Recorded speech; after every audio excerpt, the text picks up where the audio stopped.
ప్రవర్తన చక్కబెట్టుకుని మనం జీవించినప్పుడే క్రీస్తుకి దాసులుగా, క్రీస్తుకు బిడ్డలుగా, క్రీస్తుకు వారసులుగా మనందరం కూడా ఉంటాం.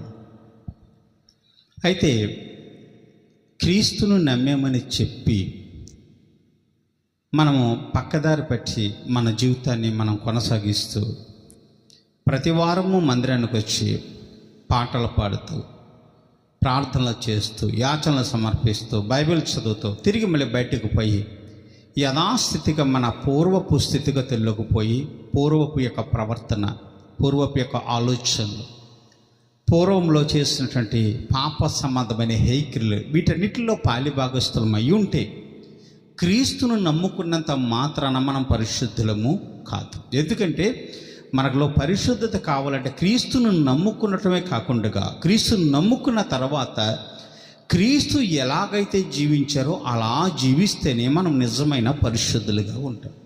మరి లోకము ఒక పక్క ఉంటే దైవత్వము ఒక పక్కన ఉంది. లోకము దాని క్రియలు చెడ్డవి.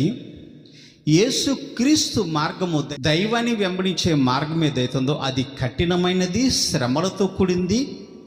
లోక మార్గానికి అంత విలువ లేకపోవచ్చు, కానీ దైవ మార్గానికి చాలా విలువ ఉంది. లోకములో ఉన్న ప్రతి ఒక్క క్రియా కార్యాలన్నీ కూడా చెడ్డవే, కానీ అది అన్యజనుల నిమిత్తము చాలా సంతోషకరమైంది, వారికి చాలా విలువైంది. కానీ దేవుని నమ్ముకున్నట్టు వారికి ఈ లోకము విలువైనది కాదు. మనకు విలువైనది ఏదైనా ఉందంటే దేవుని మార్గమే, ఎందుకంటే అది శాశ్వతమైనది. లోకము దాని క్రియలు నశించిపోతాయి, కొన్ని రోజులకి ఇదంతా పాడైపోతుంది.